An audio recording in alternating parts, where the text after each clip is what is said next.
And we are live. Welcome everybody to the live stream with Focal. And we're going to get going here with a number of questions for these guys here, and we will be doing the giveaway near the end of the live stream. So make sure you guys stay tuned for that. But I just want to introduce our guests here. We have Chris and Megan from Focal. Welcome. Chris is let me see if I get this right, the North American product manager, and and Megan is the product manager from in France. Is that correct? Yes. Awesome. Thank you for having us. Awesome. Well, it's a real pleasure, and we got a number of questions for you guys lined up here, and so I figured we might as well jump right in. But I wanted to start by asking, a bit about sort of the background of Focal. We in the headphone world know lots about Focal headphones, but Focal has a long history in audio in general, and I was wondering if you could, tell us a little bit about Focal's roots and sort of what is some of the Focal DNA that us headphone enthusiasts don't really know all that much about. Sure. Well, so I mean, most people actually don't realize is that last year in 2019 we celebrated our 40th anniversary actually. We were founded in 1979. With our single founder Jacques Mahal. Again, a very very passionate audio enthusiast, sound engineer, and so on. And with that is that over the course of 40 or 41 years now, is that we have developed many different divisions. And again, if you're not necessarily totally integrated with Focal, I mean, we're not only just a headphone company, but I mean, our roots are home audio as well as car audio, pro audio, custom installed product, and obviously headphones. So again, we do it all.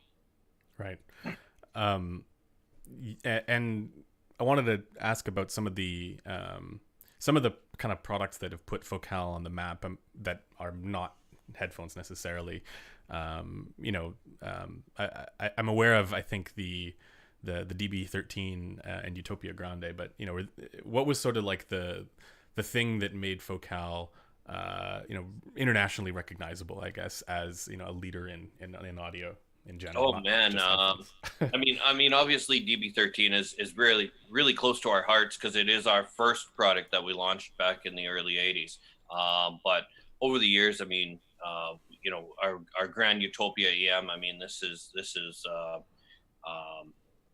is something spectacular. It's a $300,000 US set of speakers. um, but again, we're very intricate with a lot of other categories. I mean, in our car audio, we have our new brand new Utopia M, which has taken the world by storm. It's being rated some of the, it's, if not the best car audio speakers in the world. We also have our pro audio side with our new Trio 11s.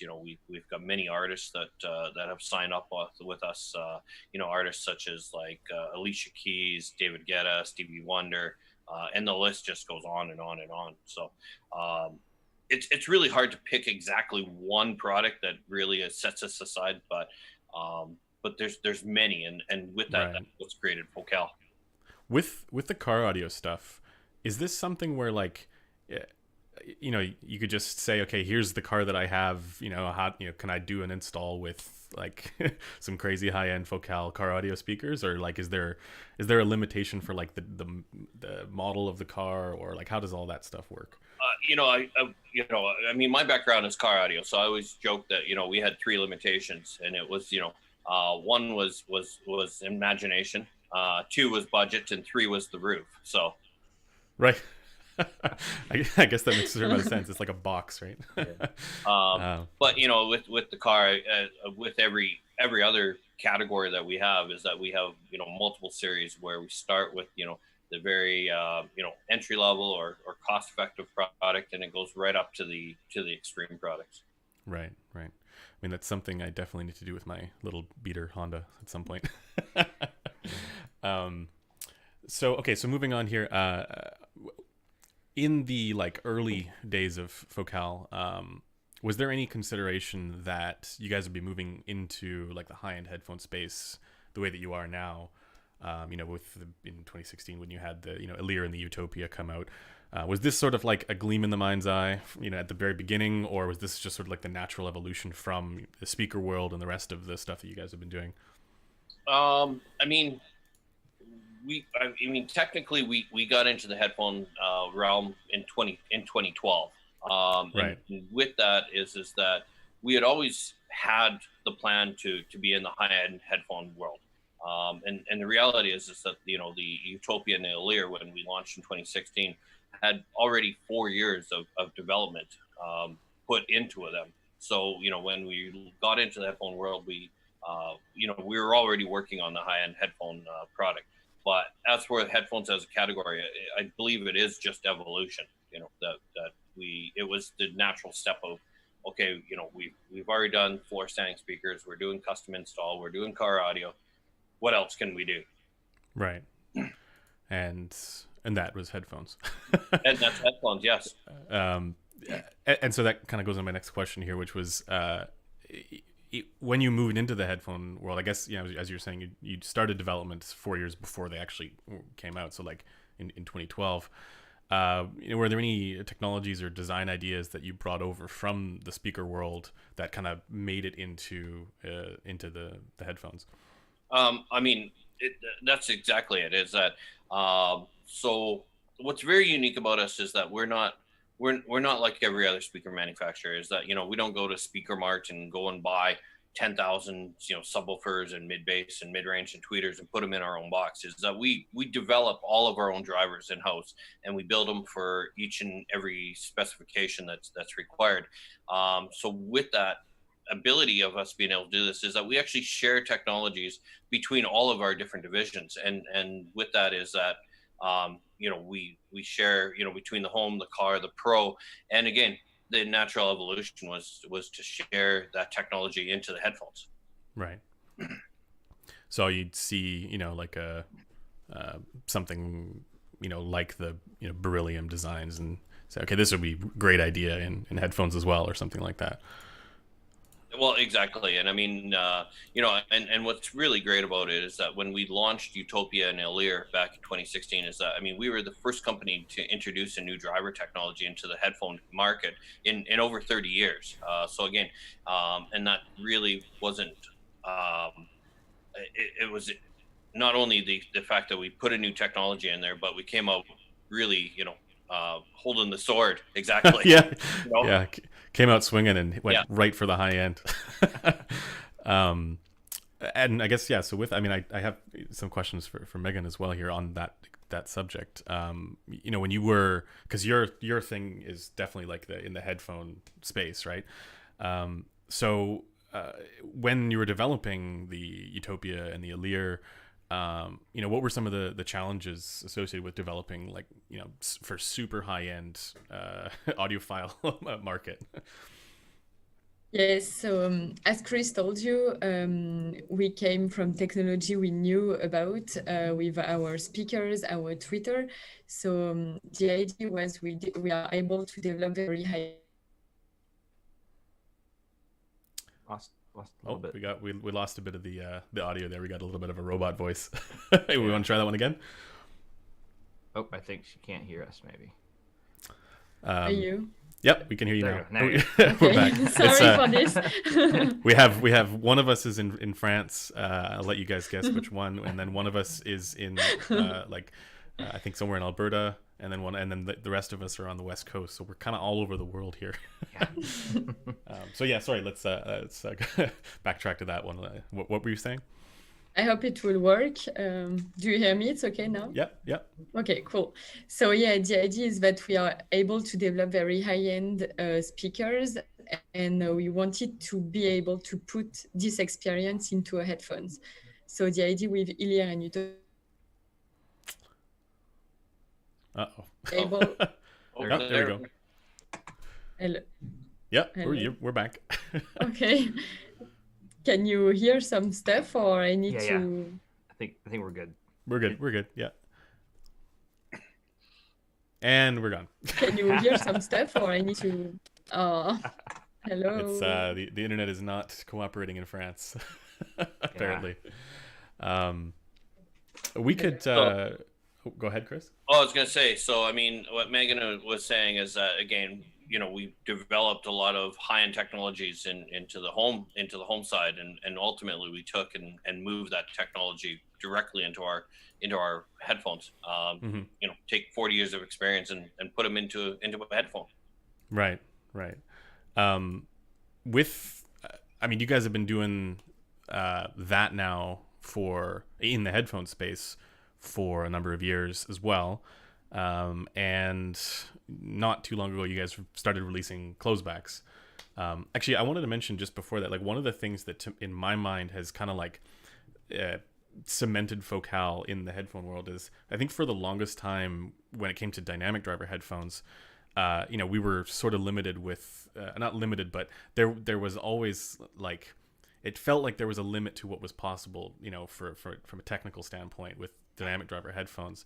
And then Focal came out with, these open back headphones that had, crazy dynamics and crazy amount of detail with the Utopia. And it kind of just sort of pushed the boundaries on those. And so that's kind of like been the lens through which I've seen Focal headphones for a while. And then not too long ago, you guys came out with both the Allegia and the Stellia, which Tyler is also wearing and Megan is wearing.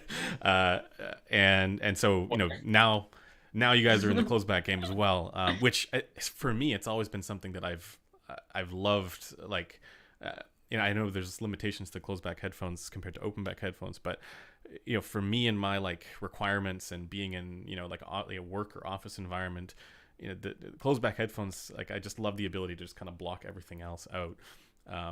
And so I was just wondering, like, from a like design goal perspective, when you guys were coming out with the Allegia and the Stellia, what were some of the design goals that you guys had in mind? And specifically, with the Allegia, that's very similar or more similar to like the InEar and the Clear, in the sense that it's using aluminum magnesium drivers or transducers there with the diaphragm. And then with the Stellia, you got the beryllium thing again.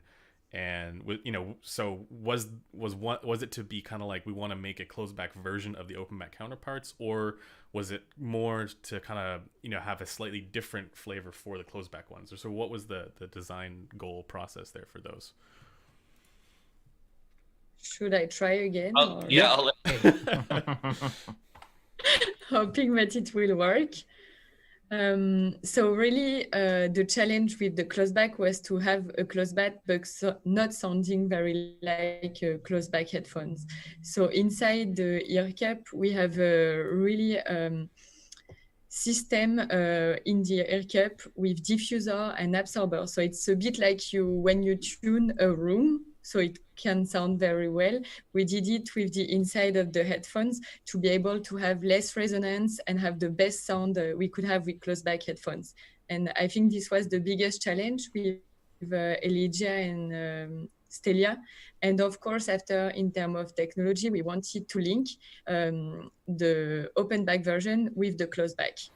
Mm-hmm. So we used aluminum magnesium for Allegia, as we have in Clear and InEar, and on Stellia we have beryllium, as we have on Utopia. So we can have the two range, both in the open back headphones, and we found it in the closed back. Right.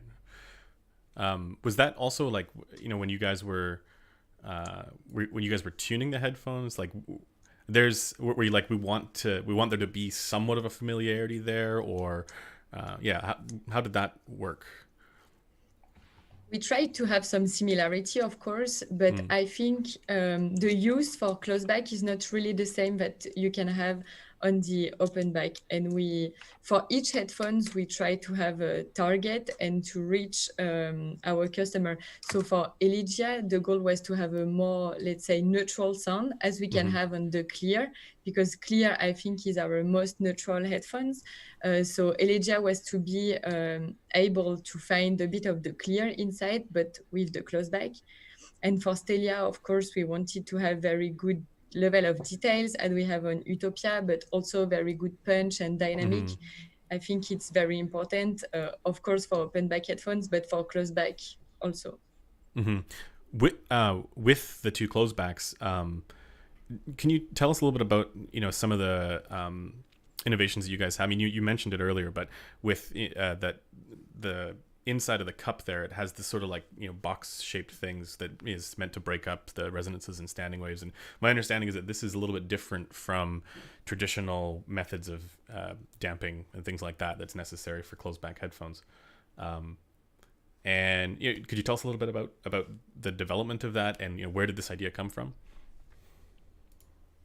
So the idea was, I think it really came from the acoustic and the hi-fi, because we need always, when we have very good speakers, to tune and to perfect the room with diffuser, absorber. So the idea was to have the same inside the ear cup. We also have a vent, so behind the logo, it's a vent which will release the extra energy, let's say, so it won't resonate and won't damage the sound inside. It can go out through the vent. And also the cushions have a very important role in all this acoustic treatment. So and that when you have leather cushions on you're talking about like the ear pads, right? When you have the leather on the Stellia, that's that kind of helps shape the tuning of the headphone as well, versus I think is it Alcantara on or what's the material for the Elegia's pads? It's a microfiber on Elegia, and it's leather here, and definitely the ear pads play a very big role. Just you try to change the leather by microfiber, it will change totally. So it's very important for the tuning and the frequency response we want to have. Right. Cool. Yeah, I mean, that's one of the things I've noticed as well, is that even when I'm people like to pad swap a lot just to see what the experience is like, and you do see quite a strong difference there depending on the pads. And also, I think it depends on the taste of people, because we see some people, for example, with InEar and Utopia, there was big subject about changing the cushions, and people who preferred some cushion instead of the original one, let's say. After, it depends really on the taste. Us, we tune with the original cushion, but after, if people prefer in another way, it's their choice. So on that subject, for your tuning, when you're tuning headphones, do you do this based on a specific target curve, or is it based on what? There's a reason I'm asking this. It's I just recently spoke to somebody who mentioned that they're when there is a manufacturer in the last stream that we did with Tom from Dunu, and he mentioned that the engineer likes to tune the headphones based on what's possible with the driver that's being used, rather than specifically aiming for a target curve, because that might not necessarily work with the material or all the different parameters that they have. And I was wondering, sort of for you guys, I mean, he's talking about in-ears, so maybe for over-ears it's different, but do you guys have a set target curve that you're aiming for with each product that you're developing, and how is this done? Is it done by ear, or is it done do you use measurement systems, or what's sort of the process for that? So it's not really everything about the target curve. We have a lot of listening session with the R&D here in. We may have lost you again. Sorry, this is probably going to happen a few times, guys. Hear me? Yep, we can hear you now. Yep. Sorry. No, it's okay. So I was saying the target curve, the listening sessions are very important. Mm-hmm. We try to do a brief with R&D and see how we want the headphones. And having let's say target, but more acoustic target. And then we do a lot of listening sessions to say, oh, I think you need to increase here, decrease here. So after with a lot of listening session, we can say, okay, it's fine. And then we check together the target curve. Usually we don't really see it in the. Oh, sorry, cut off again. You said usually we don't see it in the. Yes, sometimes actually you see things on the target curve, but you don't really hear it. So I think hearing sessions are very, very important, because in the end, it's all about feeling. So okay, and on that subject, I mean, you guys have been using like a number of different unique materials for diaphragms. aluminum, magnesium for obviously the clear. Oh, you can't see me, but I'm wearing the clear right now, and the Elegia and the InEar, and beryllium for the Stellium Utopia. And is there what was the reason for choosing these materials over, say, biocellulose or mylar or various different other diaphragm types?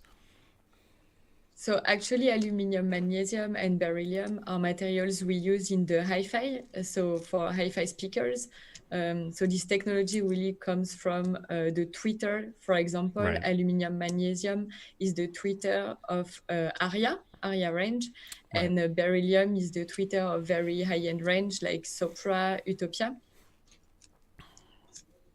And is this just like, are there inherent benefits to using this material? This is something I've actually asked like everybody. So each material has characteristics. So for example, for aluminium, magnesium, the combination of both makes having very good damping, smooth sound, and Oh, we lost you again. One more time? Oh. Yep. I think you're back. Okay. Yes, the combination of aluminium and magnesium is a very good compromise. And after, of course, beryllium is, let's say, our magical ingredient. Right. Because it's very, very light, so you can have a good excursion on the drivers. Is very rigid, so very important also, and there is a very good sound. Right. Oh, lost you again. I may field one to Chris here. Yeah, so and then we can to kind of finish off what Megan's saying is that, as I explained earlier, is that we develop and build all of our own drivers, and that follows true with our headphones as well. So everything that we base everything on is on what we call an MRD ratio, or mass, rigidity, and damping. And based on different materials, is that, as Megan said, they all have different characteristics. And aluminum, magnesium is very good. It's very malleable. It's easy to do, or easy to mold into to the shapes that we want. But we add the magnesium so that we add rigidity and dampening to an already very light material. But we can do that without adding weight. Right. And again, when we get to beryllium, beryllium is number 4 on our periodical chart. So it's actually the first solid on our periodical charts, where 1, 2, and 3 are all gases. Right. And taking you guys back to grade 7 chemistry, or grade 7 science, is that the lighter the atomic number, the lighter the material. So it is the lightest solid known to man. And again, that sits right in the MRD ratio. Cool. And that's one of the reasons why it allows for both, high, fine details and stiffness and rigidity for like the center of the diaphragm, and high excursion for, that punch and slam. Exactly. Yeah, that makes a lot of sense. I wanted to ask about the, so there's a number of, there's a bit of confusion around the differences between the, in terms of the driver for the clear and the InEar and the Elegia. Oh, we've lost. Looks like we've lost Megan here. Hopefully she can come back. Sorry, no, I told her to turn off her video just to see if that would help with the upload. Oh, okay. Yeah, sure. When she's talking, so that might help. Sure. Okay. Yeah. So the differences in terms of the driver that's being used in the clear and the InEar and the Elegia, and I was wondering if you guys could clear that up a little bit. Which one of these uses a copper-clad aluminum voice coil, and which one uses a solid aluminum, or maybe multiple ones use a solid copper voice coil? And then also, I wanted to get an answer on what are the benefits for using a solid copper voice coil over the copper-clad aluminum voice coil. Oh, okay. Well, sorting your question down a little bit, I hope. Yeah, sure. So I mean, every headphone has its unique characteristics and its unique combinations. When we first launched Utopia and InEar back in 2016, these As we've all explained, InEar was running the aluminum magnesium dome, Utopia running the beryllium, and with those is that we're using the copper clad aluminum with these units. A year later, when we introduced Clear, that's when we went to the formuless pure copper voice call, and by doing this is that it changed the characteristics, and some people think it was for the good, some things it was for for the worse, and it doesn't really affect it either way. It just made it different. But by going to the copper, it made the voice coil a little bit heavier actually, and by doing this is that taking the pure copper voice coil and pairing it with the aluminum magnesium dome, what it tended to do is it tended to smooth out some of the mid-range frequencies, gave us a little bit more definition in the low end, and gave us a lot more impact in the mid bass section of the headphone itself. We can't necessarily attribute the change in sound just to the voice coil, but because we also changed the pads and so on, like the cushions and so on like that as well. And then on Stellia and Elysia, again, we've moved to the pure copper voice coils. Stellia and Elysia pure copper as well. Correct. So the only ones that use the copper clad aluminum are the InEar and the Utopia. Correct. Yes. Gotcha. Yeah. Okay. Cool. That's interesting. And that kind of clears up some of my confusion as well. Were there any other differences in as far as the transducer goes for comparing? So when we're talking motor structures, Utopia has its own motor structure. It is considerably heavier than all of the other motor structures that we have, and that was actually one of the reasons that we've gone to the carbon fiber yoke on the Utopia and stayed with the aluminum yokes on all the other units, just to offset the weight of the drivers that were put into Utopia. There's much more neodymium ferrite put into the drivers themselves. So again, it allows us to have that much more control over the voice coil itself. Obviously, the drivers are very similar between Clear and InEar, and because the Elysia and Stellia are Closeback, is that we actually had to develop a completely new driver mechanism for those two units. That is completely different from the open back product. Right. Because you can't just close off the the open back headphone and expect it to be good sounding. Well, yeah, or different. It's different. Yeah. Cool. Okay. I did have more questions for Megan. How are things looking there for you, Megan? Is it? Let's have her try to talk without the video, and if it's still having problems, we might as well just have her turn her video back on. Yeah. I'm still here. Oh, great. I didn't leave. Great.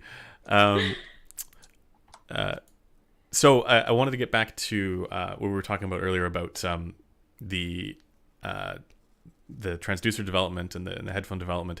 And you talked earlier about the punch and the slam, and that's always been one thing that I've always loved about Focal's high-end headphones, is that they tend to have really good punch and slam, really good dynamics. So I wanted to know, and I think many enthusiasts who are in the chat would probably want to know about this as well, but in the Focal headphones, what's responsible, or what's most responsible for this advantage in dynamics? Is it high excursion of the diaphragm? Is it the M-shaped dome? Is it like a hybrid thing, or sort of what's going on there with dynamics? I think there is a lot of things that plays on the dynamic. First, I don't know if you also how the driver of the headphones it's built, but you have very big magnet. For example, on Utopia, it's a very huge magnet, so it helps a lot for the power. Also, the surround. So the surrounds are very, very light. If you try to blow on a speaker drivers, it moves very fast. So it means that the surround is very light. and it can help to have a very high excursion, as you were saying. So you can go very low in the frequencies and also very high. Oh, I'm not sure if we lost her. Yeah, it looks like we're still having issues. So with it, so I mean, you might as well. It was better. Was it better? Okay. Yeah. It was, but it's not anymore. Oh, here we go. Yeah, you're back. Okay. Sorry, I'll let you continue and finish that thought. Yeah, sorry. So I think as I was saying, every component of the driver makes it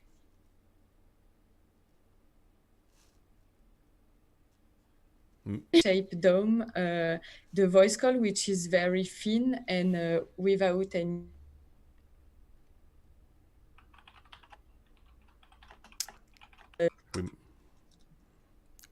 We may have to write this down and do an article. Okay. I guess I can move on from these questions. We can try and get to them a little later on again. But I have questions for both of you guys, either of you guys, about just some of the industry stuff in general.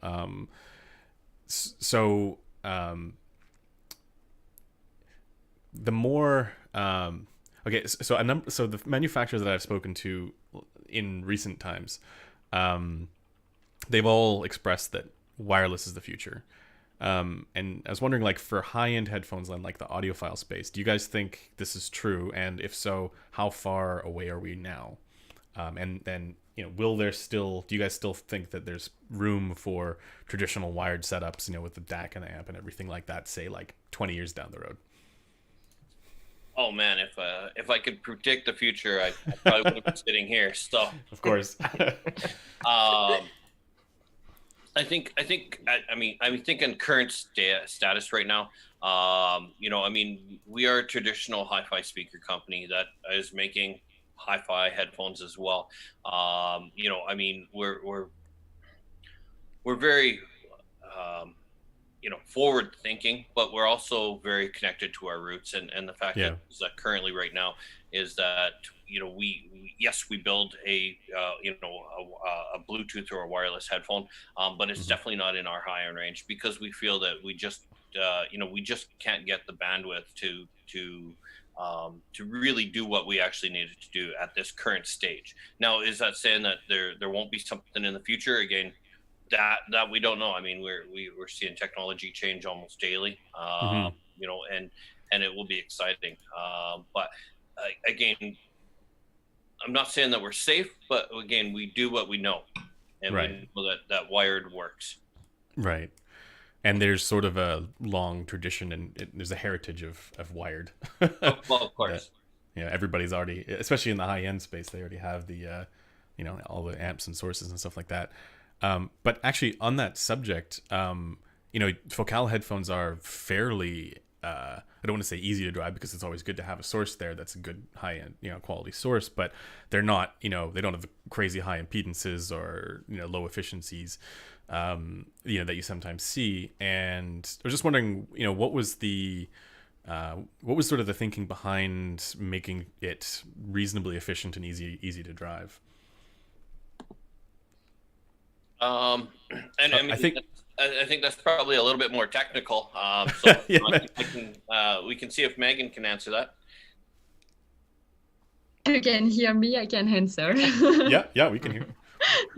So first of all, for our Closeback headphones, it's true that the impedance is very low. It's 35 ohms. So maybe not. Oh. We may have lost Megan again. Oh, okay. Well, then let me see if I can do it. If you can agree or disagree.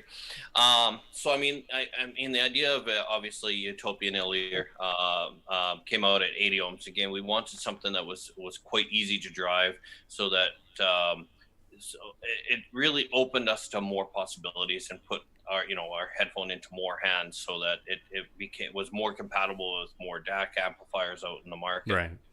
You know, when we started getting into Clear was kind of that crossover point where it was still a high-end headphone, but it was still something that, you know, people could be potentially portable, or that could be a little bit on the Nomad side.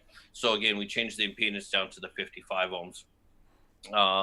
And then when we got down to Elysia and Stellia, again, with it being a Closeback, this is a product that could ultimately be played off that portable high res player. And so that we wanted something that gave a little bit more output, allowed us to give us a little bit more volume to compensate with the outside world. And so again, everything that we do, there is always thought put into the process. It wasn't like we just stirred the pot. This is what came out of the cauldron, right? Yeah. With the with both Closeback, I mean, maybe more so the Elysia, but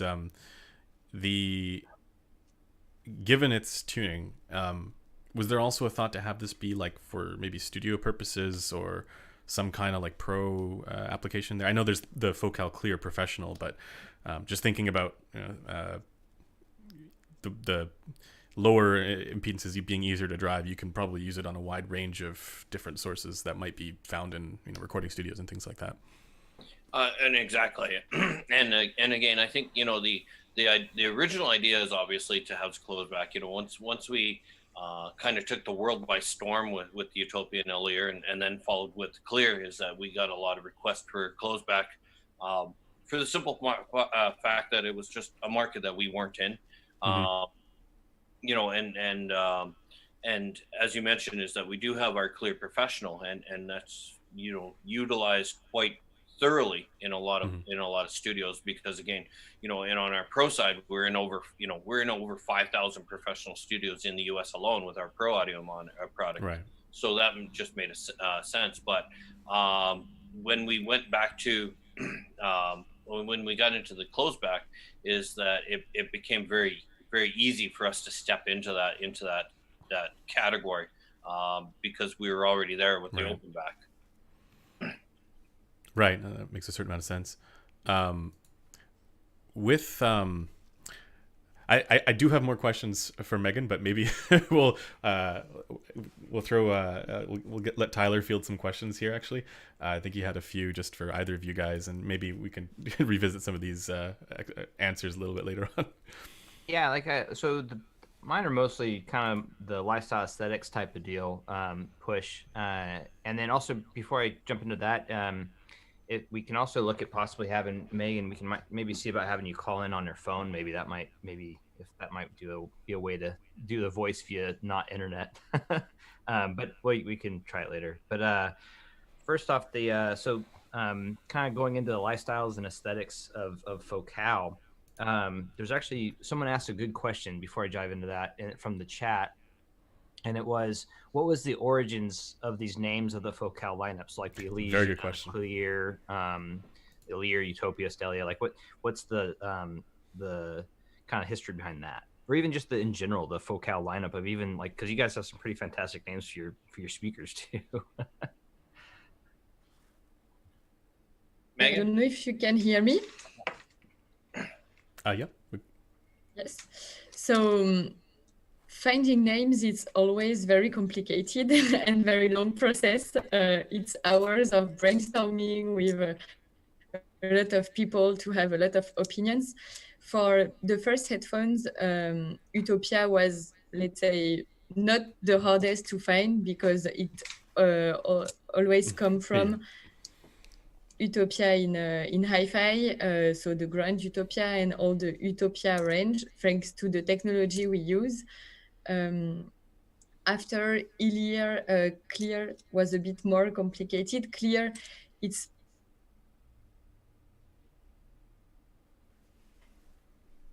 we have.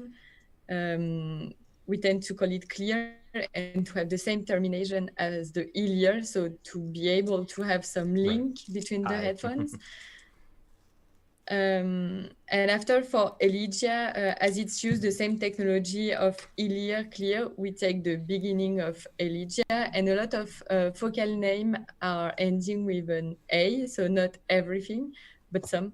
But it's always very, very complicated. And Stellia comes also from the Stella, the hi-fi speakers. So we try to make link with the products without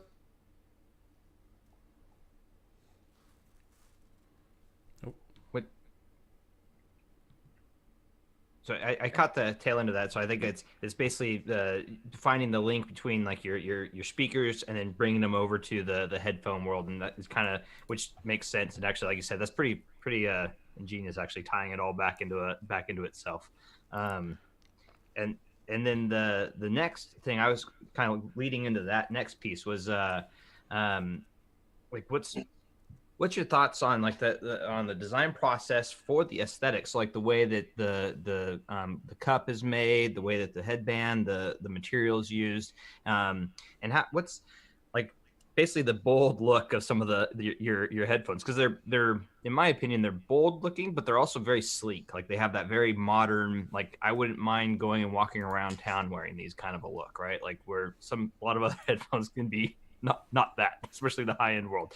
So like kind of could you walk me through a little bit of some of your thoughts on that? Like so basically like picking the materials to color schemes exactly, and then kind of and then we'll let you go from there, and we'll ask another question after that.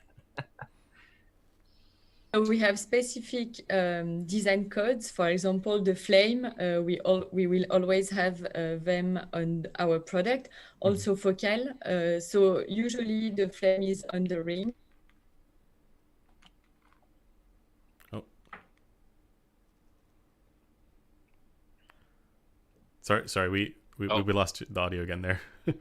Oh, I know. So again, just like the names, everything stems from other products. So again, as Megan was saying, is that we always have the focal flame. We always have the focal brand on it as well. When you actually take a Utopia and look at it, is that where the flame is set onto the ear cup, it's actually the exact same pattern that we have on our Grand Utopia product as well as into our Utopia M car audio product. So again, everything is linked throughout, from one division to another. Based on colors. Again, we've always been a very colorful company. Again, we do, I can't even think of how many colors, in our Grand Utopias, we do everything from classic natural woods to high-end automotive finish lacquers. But we've always been a company that's always merged art and technology together, where whether you're wearing it and it's sounding amazing, or if it's sitting on, as an example, the Stellia or Utopia are sitting on a stand, is that it looks absolutely stunning and it looks like art. So right, that flax design for it's on the Utopia, right? There's a similarity there between the speakers and the Utopia, right? It's basically so on the Utopia itself, again, where the brushed aluminum ring is the exact same pattern that's on the tweeters, on the beryllium tweeters of the Grand Utopia EMs and all of the Utopia product actually. Where does that look kind of come from in the speakers, like with that specific? And again, it's a combination of aesthetics as well as function as well. Oh, okay, yeah. So there's a purpose to everything. Yeah. As So well. on the speakers, there definitely is. On the headphones, again, it's to follow suit and to follow cosmetic appeal. Awesome. Yeah, that was actually when I was talking with you guys the other day too, a little bit, like that flax look. Like I think that would look fantastic. Like I think the design in general, usually it speaks to me, like even like the speakers especially. Like I love the look of those, the way the cones look and that kind of stuff. The natural, the organics. Yes. Yeah, like and then but it's a nice color though too. Like it's like that muted black and white almost kind of a little bit. I like that a lot. It's really, really fantastic look. And I think from there, what's your guys' thoughts on like, cause you guys have a pretty strong brand, like in a very, and with that, usually that comes a really strong community, and by community I mean like you have your, not for lack of a better term, like a fan base, like and I like to think of them as a community of people that like all, like kind of car enthusiasts. They have a community of car enthusiasts. So the same thing, like so what's your thoughts on the focal community, and how do you maintain that? Like what's the process for that? Because that to me is important because it seems like with any big brand like this, and it speaks well of you guys in the sense of how strong the brand is the community, and like how do you tie everyone back together basically? I mean, I like to joke that, at Focal we have one flaw, and the flaw is that once you own Focal, is that you will never not own Focal. So it's something special. There's something special about it. I've been with Focal for just over 5 years, but I've been dealing with Focal for nearly 20. There's something about Focal. There's a DNA, and it doesn't matter whether it's in the headphones or if it's in the home audio or the car audio or the pro audio, is that you always, we refer to it as sometimes as the spirit of sound, we call it, where it's this passion about this product, and it just brings out the music. It makes it live. It makes it emotional. And again, that follows through is that, our headphone people drive cars so they can take Focal, into their cars. They also have homes and workplaces. And so that we have that ability to have Focal in every aspect of their lives. You could have a Focal decked out for all aspects. But that's what I'm saying. Like, it's kind of bringing everyone back into that the system. Like you're gonna talk about, like even with the naming convention, right? It's like it's kind of tying everyone back into itself and building that community. And with that better community, you also have better brand recognition and better engagement with that community, right? Like, because then you have different aspects of it, and they're all kind of cross pollinating, lack of a better term, between the car world to the speaker world to the headphone world, and you get these people having such great discussions about your products and their experiences with it. And that's something I always found like super interesting and fascinating is engaging with people and their stories about what brought them to a certain ecosystem or a certain aspect of the hobby that they're in, right? So it's amazing. I mean, we're one of two companies in the world that is actually integrated with the conception of music. Everything right from again the record, the studios that is recording the music all the way to playback. And one of the great things is that we, as I mentioned earlier, so we have a lot of great artists that utilize our product. So when that's being replayed back on a set of Focals, is that what you're getting is that you're actually getting the music. You're replaying the music as the artist actually intended it to be listened to, or to as close as that. So when it's recorded or engineered on Focals and replayed on Focals, you're getting that transition. That's interesting. It's been tailor made all the way through that process with those in mind, which kind of speaks to. Oh, go ahead. I was just gonna say, thinking about that, it's like removing one of the elements of that circle of confusion where there's always different components, whether it's in recording and then listening, and if it's all the same brand, then that actually might it synergizes. Yeah. And real quick, and so maybe Megan, hopefully we've been working in the background a little bit to hopefully maybe get this to work better. So what's so maybe you can answer this, was how does Focal pull their history? So like you guys, we already kind of talked about this, but I want to kind of dive a little bit more into it. But the history of Focal into the design process. Does that make sense? So like looking back over the past 40 plus years and everything that's been done, and then bringing that to the today's products, like the Stellias and the and your upcoming products, or anything that's coming out, like speakers to the car lineup. Like how does that history kind of speak to your design process moving forward? So I think when we start developing a product, we are looking for a base, and we see.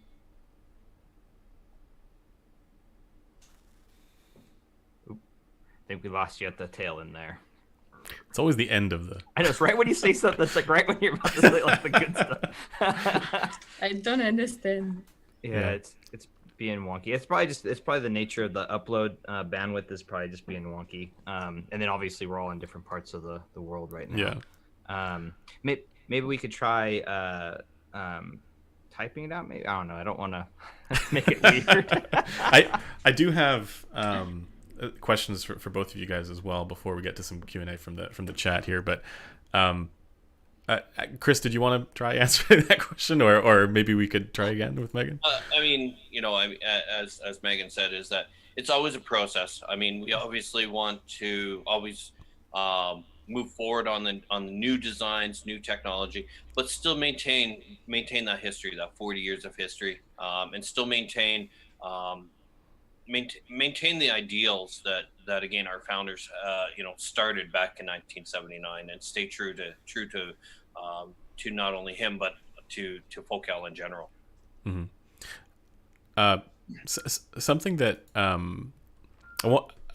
I've talked to Chris about this some time ago, but I wanted to ask about your guys' sense of the consumer market versus the like super high-end enthusiast market, and I wanted to ask in your mind, is there a way to make it so that when you're talking about your high-end headphones or your high-end speakers, the first question that people ask is, is it wireless? Is it noise canceling? Is there a way to make it so that isn't the focus, and that it's more on, okay, how does it sound? Or what do you think about sort of that divide between the consumer audience and the high-end stuff? I think I think some of the challenges is that and I'm going to stay very positive about this, but I mean, there's a lot of companies out there that have done some extremely great marketing campaigns based on some of the features that you have mentioned there, the wireless and so on and so forth. I think it comes down to education, and it's some of our best marketing that we've done is word of mouth. Definitely, where you have that enthusiast that that hears these or buys them, and then it's like oh my gosh, you have to listen to these, and then passes them on to the next person, and so on and so forth. And I think that's fallen true, not only necessarily on just our headphones, but again on our high-end home, our car product, our pro audio, and so on and so forth. So what you're saying is that it's my job. That is correct. Yes, I mean. All right. Well, we'll build the product, and we'll let you. Yeah. So. Yeah. I'll be doing my best. I know Tyler is as well. Go ahead. I think also that functionalities is very important for the customers, but in the end, the experience is even more important. Mm-hmm. So if it's wired, but you put the headphones on your head and you're like, wow, it can change a lot of things, I think. I agree. Yeah, it changes the conversation. It's fairly important. Yeah. Somebody says to go into Zoom settings and click audio and then turn off automatically adjust microphone. That might help. Megan, yeah, that might help. So it's go down to the microphone icon. There's a little up arrow right to the right of that. Click on that, and it's the audio settings section. You click that one, and then perfect. And then just uncheck automatically adjust volume for the test or the mic.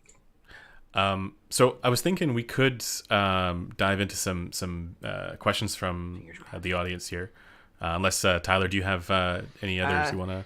I mean, the only other thing my stuff's mostly about this. I'm a big fan of experience of things. I like that stuff more than anything else about the everything from the look of it. Well, you like how it sounds too, presumably.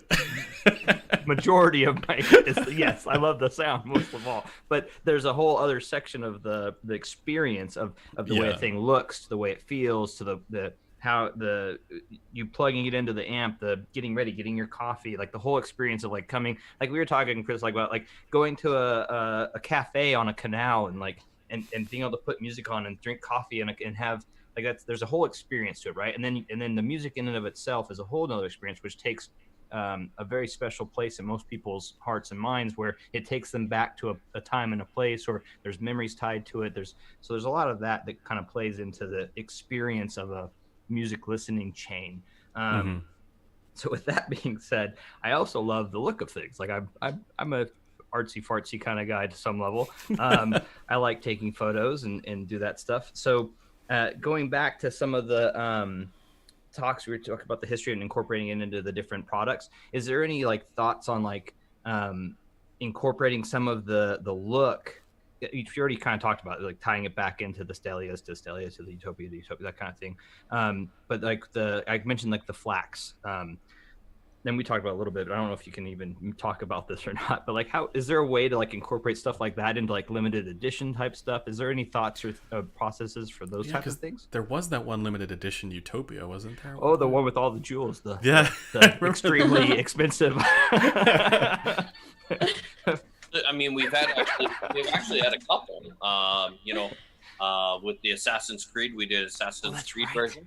Yes, that was fantastic looking. Yeah. And then, we'd like to think that not only do we have one of the best, if not the best headphone in the world, but we also have the most expensive headphone in the world with our Utopia by Tonnerre. I think it's 120,000 US. So like diamonds and all sorts of crazy jewels on there. Yeah. So that's it's about that experience that it's the fit and finish, it's the gold plating, it's the 6.5 carats of flawless diamonds. It's Do the diamonds enhance the sound? That's the question. Maybe if they were purple. Visually, yeah, purple.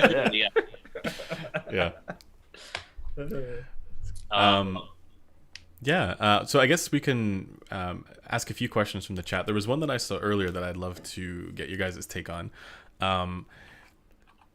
Focal's now in, as you're saying, all these different spaces, but I was wondering, is there any, or somebody from the chat was wondering, and I was wondering this as well, is there any notion of Focal in the high-end IEM world as well? In the which world? Sorry, in the high-end like InEar. Maybe you guys can't talk about it, but just is there any thought process to maybe be in that space as well? You guys have InEars though, right? Yeah, we do. We do, yeah. So currently, right now, we do have our Sphere wireless product. For performance versus dollar, I think that we're doing extremely well. We're obviously always looking at new channels. Whether or not we enter that channel or not is to be determined, and it has to be cost effective for us, obviously. That if we make it, we have to sell it. So right. Of course. At this time, again, we don't offer anything in the high end side, but it's not saying that it's not a possibility. So a maybe on that one. It's a maybe. Unfortunately, that's okay. As employees of Focal, we are under embargo. Yes, of course. On a live platform.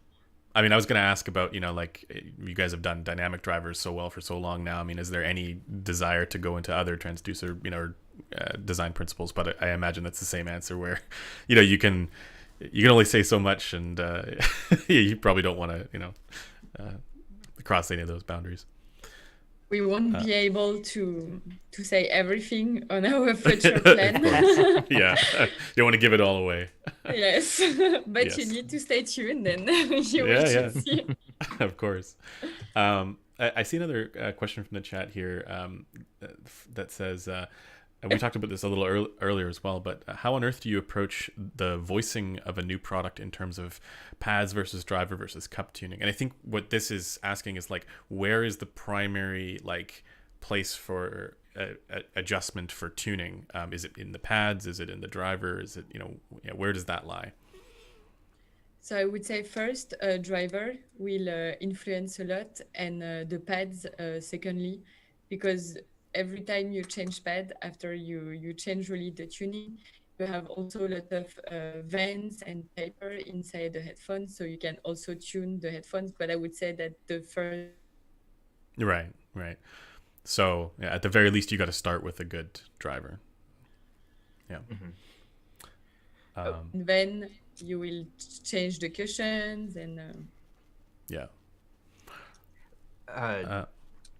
And Andrew, I posted in the chat in our little Zoom chat here a couple questions too. There's two that popped out right recently.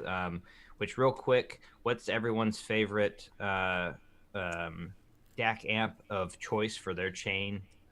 Personally, I guess is what the question is.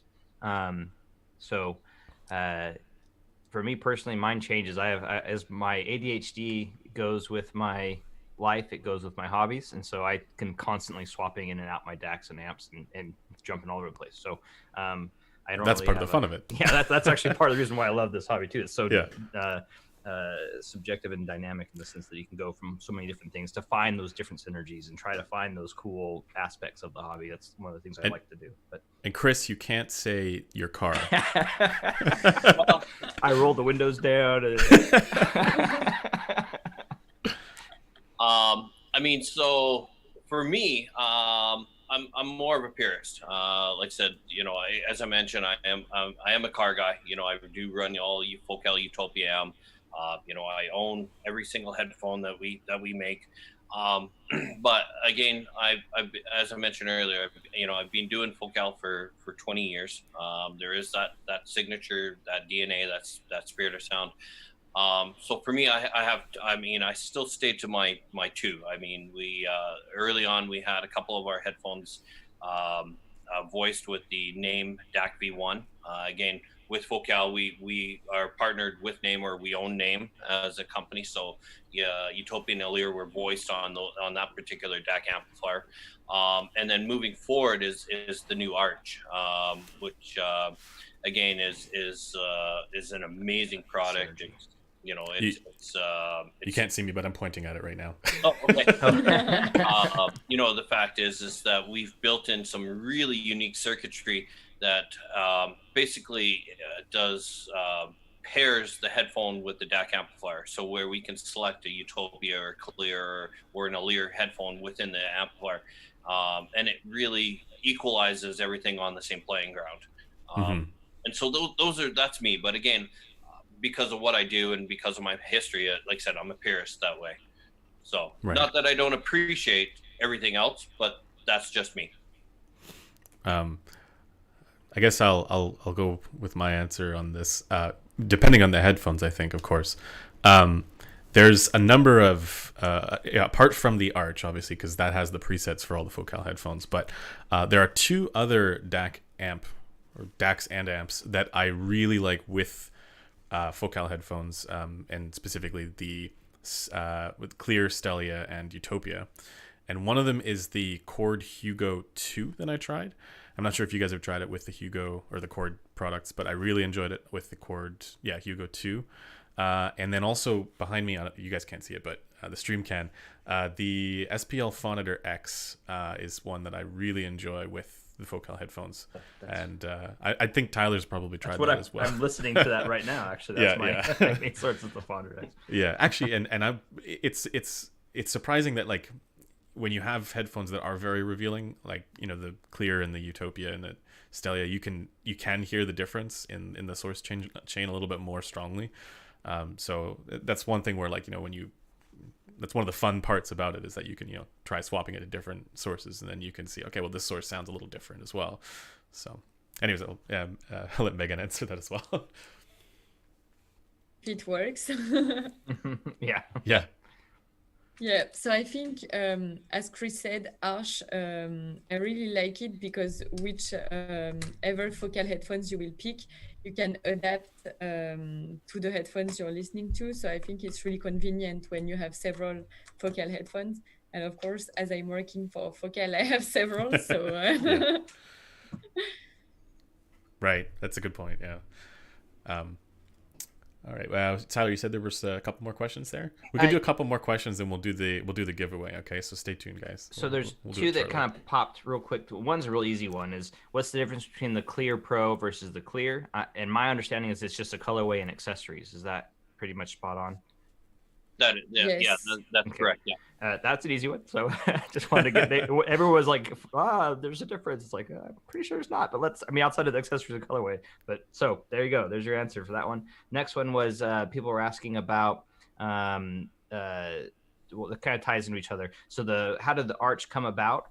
And then are there any plans for alternate models? And then with that also, is there a potential for you guys to create a software similar to like the I think what Odyssey does with their Reveal plugin, but for the Focal specifically, kind of like a digital signature for each one, was the other question. But I think that's basically what the Arch already does. So No, the Arch is it's not actually a DSP. Not DSP. It's all analog. Yeah, well, and it's not actually, it doesn't change the frequency response, as far as I can tell. No, but I'll let you, the Focal folks. Yeah, it's an impedance correction circuit. Yeah, and it's actually based on the back. It's based on the back half of the amplifiers. So again, there is no DSP in the Arch. Yeah. As for maybe actually I'll let Megan. We'll see if we can get Megan to do this of how Arch came about, because again, that's her forte. I'm not sure to really understand the question. So how the question was how what was the thought process on the development of Arch? Okay. Sorry. So the idea was really to have to offer a complete solution to customers. So someone who buy Focal headphones can buy complete solution from Focal. So oh no. We got really close on that. Yeah, almost. It's like right when you're about to say like the most important part. It's like I think we can infer. I think we can infer what that was. Yeah. I don't know where it cut out. Right when you're about to say what the development process was. So the idea was really to offer a complete solution to the customers. So and again. And the world is fighting today, complete solution. I may have someone. I'm so sorry. No, that's okay. My fault. It's the. I may have somewhat of a answer, at least for how I think of the Arch, and maybe you guys can correct me if I'm wrong on this. But like to me, the Arch is like, while you can drive the Focal headphones from a wide range of sources, and you don't need a crazy high-end amp to be able to drive them or to use them. The Arch, in my mind, is kind of like the centerpiece, right? And then if you have like multiple different Focal headphones, you can use the same source and then just hit the different preset, and so or the different amplifying circuit preset there for them, and so it's kind of like the hub. That's kind of how I think of it, as like the Focal hub for the listening station. Actually, Arch in French is a part of the bridge where it makes the links between the two parts. So that was the idea, to have the headphones on the part, your source, and then to link everything with the Arch. And that works really well with awesome. It works well with the stand as well. Yeah, love that. Yeah, it's such a fantastic headphone stand. It looks so good. Yeah. Okay, so I think we're about at the point where we can do the giveaway. I know you guys have been waiting patiently for this. Yeah. So... Oh wait, I'm not in it. Damn it. No. Oh. No. Yeah, I didn't. Yeah. Somebody asked me if I was going to enter into it as well, and I was like, I don't think I can. Yeah. I don't think that's how this works. That'd be kind of weird. Yeah. So I'm going to do a random name picker. Chooser, and I'll try and do this on stream so everybody can see how we're doing it. And okay, so I want to get a drum roll from somebody here. I can try, but all right, so we're using a random name picker. All right, guys, everybody in the chat ready? We're gonna do this in 3, 2, 1. I see it. The winner is Arthur Lee. Arthur Lee. And that's the winner of the Focal Clear and the Arch DAC amp combo. So it's the full system. Wow. So congratulations, Arthur Lee. You've won a complete Focal setup. That is awesome. Congrats. We will reach out to you via email, and we will send you an email on how we can get in touch with you and everything, and get all that sorted. And everybody in the chat is going crazy. I know, right? All right. That's super awesome. So Congrats. that basically concludes this the live stream. But I wanted to turn the floor over to you guys from the Focal folks one last time. Just say if there's anything else you guys want to talk about. The floor is yours. Any final thoughts? I'd love to have you guys on again, and maybe we can have the internet sorted a little bit better or something, because I still have many questions for Megan about the headphone development process. Wealth of knowledge. I'll leave the final words to you guys here. Megan? I don't know if it will work. I will try to say something and then it all worked well during the test. Yeah, right? Yeah, I don't understand. And I am in the office and gone. And gone. Yeah, so it might just be the nature of just it might be Zoom too. Maybe the secret is to work from home and to always use the home internet. So Chris. All right. Well, I mean, thank you for having us. Like I said, we've really enjoyed ourselves today, and you guys have been such great partners with us, moving forward, and we're excited about the future with you guys.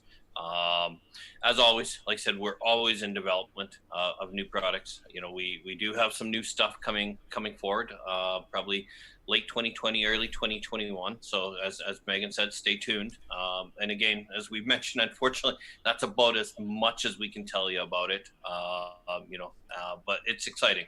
So, we've got some really, really fun and neat stuff coming down the pipe on all aspects, not only just headphones. So.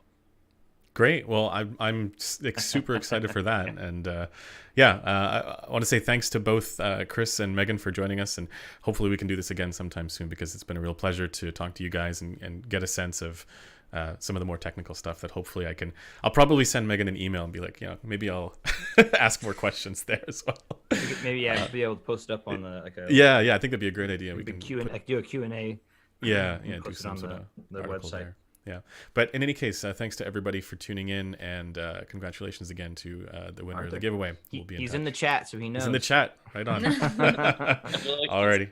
Yeah. We'll see you guys in the next live stream.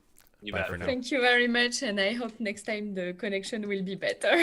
Oh, it's perfect when you just said that. It was flawless. Yeah. Figure. All right.